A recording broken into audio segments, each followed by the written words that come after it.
French economy is on the brink of catastrophe, and it's preparing to take down with it the rest of the global economy, especially the United States. France is mathematically headed into bankruptcy because over the last 25 years, France did everything possible to destroy its own economy. So if it's not going to take drastic measures today, France is done.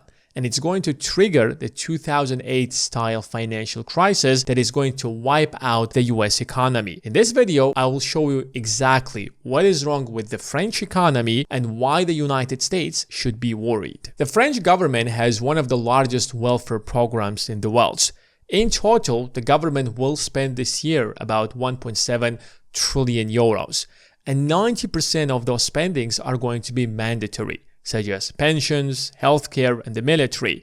So the French government cannot easily cut these spendings, and that is the vast majority of the spending by the government. The other 10% of the spendings are discretionary, such as the infrastructure projects. And that's why France doesn't actually build massive infrastructure projects, because that is the only place where the French government can save some money. And how much you can save? 2%, 3%? That is the best case scenario. If you actually want to solve the debt problem, you should start cutting healthcare spending and pensions.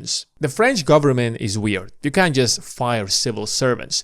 If you're working for the French government, there is no way the government is going to fire you unless there's a good reason to do so. Which means that the French government is huge and it spends a lot of money to maintain so many civil servants. And at the same time, it can't possibly cut 90% of its spendings. And here's what really destroyed the French economy. Over the last 25 years, every single time the French economy faced a crisis, such as in 2008 or the pandemic of 2020, the government should have actually taken measures to cut spending to be able to pay those debts. When you are in crisis, the first thing you would do is that you would borrow money. And because interest rates over the last 25 years has been ultra low, French politicians, instead of actually changing the laws and cutting healthcare spendings, pension spendings, or the military spendings, they avoided the legal problems and simply borrowed money to close the budget gap. But as they say, there is no such thing as a free lunch. If you borrowed money, you have to pay that money back. And when you solve every single problem that you have with a credit card, your entire debt is going to balloon. Just like in the case of France, when the debt to GDP ratio has increased from 60% to 120% over the last 25 years. And here's the problem with the French debt. The French economy grows by 1%, while interest payments on the French debt is 2.5%.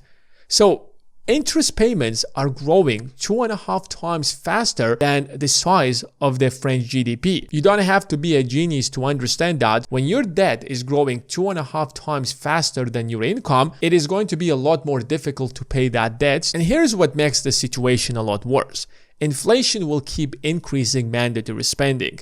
Since you cannot possibly change your mandatory spending, which is 90% of your entire spending, every single year there is inflation. So you have to increase the pensions and you have to spend more on maintaining the exact same healthcare. But your economy is not growing. Your GDP is growing just by 1%. And it makes the situation a lot worse. But that's just part of the problem. The total French debt is about $4 trillion. And 25% of that is owned by the French Central Bank. The French Central Bank is part of the European Central Bank because France uses euro as its currency. 15% of the French debt is owned by the French pensions and just 7% by French banks and French citizens. It seems like French people don't have much faith in their own government because they don't even invest in their own local government. And here is the biggest problem. 53% of the French debt is owned by foreign investors. So it's not being owned by the French people, but rather investors who are outside of France. And when foreign investors look at your debt and they realize that it is a problem, they invested in your debt because they want to make money. The moment there is something wrong with your country, with your economy, and they start believing that France is not going to be able to pay back its debts, what do you think they are going to do? They will instantly start selling their debts. And that is the biggest threat that France is facing right now. And unlike the United States that has the world's largest debt, 75% of the US debt is owned by the US citizens. If America runs into a problem where it won't be able to pay back its debts, the Federal Reserve can simply intervene and do massive quantitative easing and start massively buying all of that debt in the open market. But that's not an option that France has, because France does not have control over its own local currency. France uses the euro, a currency that is being used by another 20 other nations in the European Union. So if you want the European Central Bank to buy your currency, then you need the approval of other European countries. Now here's the question. Do you think Germans, Italians, Greek, and other 20 other nations are simply going to allow the European Central Bank to buy trillions of dollars of French debt that is going to cause inflation across the entire European Union? So do you think they want to subsidize the French pensions? Do you think other European countries want to subsidize the French healthcare? Well, I don't think so. That is not an option that is on the table. But that's an option that countries such as the United States has, or Japan. Japan has a debt that is twice bigger than the French debt. But it's not a problem because 88% of that debt is being owned by the Japanese central bank. The Japanese central bank is part of the government in Japan, so it's not going to simply sell that debt, and it's not there to make a profit out of the government of Japan. It is there to stabilize the Japanese economy. So what are the possible solutions? First of all, it can simply cut spending, but that is going to cause social unrest.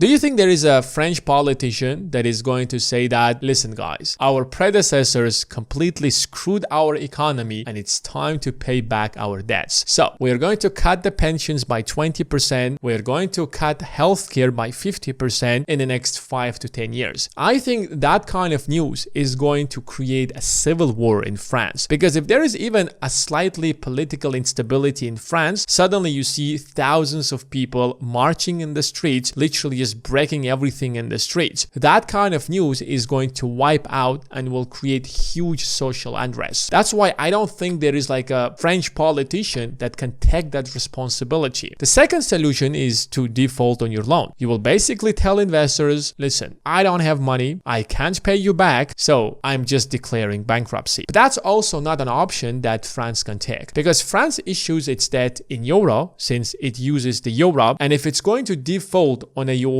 bonds, then all other European bonds across all other European countries are going to lose credibility. So investors won't simply just sell the French debt, but rather they will start selling all other bonds that are denominated in euro. That is basically going to be a suicide for euro, and if euro is going to default, that could potentially put an end to the European Union. But why is that a problem to the United States?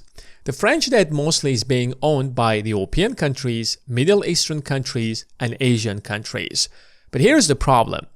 Almost all of that debt is being insured by American banks, such as Goldman Sachs, JP Morgan, Citi. So if France is going to default on its loans, American banks suddenly will have to pay trillions of dollars to other European countries and Middle Eastern countries who used to invest in the French debt. And $4 trillion is a lot of money. It can easily bankrupt a lot of American banks. And that's the exact same thing that happened back in 2008. If you go back to 2008, it was a housing crisis. But why did the government suddenly bail out the American banks? The reality is that American banks sold insurance on houses because they thought that house prices are never going to collapse. But the moment house prices collapsed, suddenly American banks who sold so many derivatives, so many insurances on houses, found themselves making trillions of dollars in losses, which is why the American government had to step in and bail out the American banks. In this case, they insured the French debt, thinking that France is the second largest economy in the European Union and one of the most important economies in the world. So it's impossible for the French debt or the French government to ever default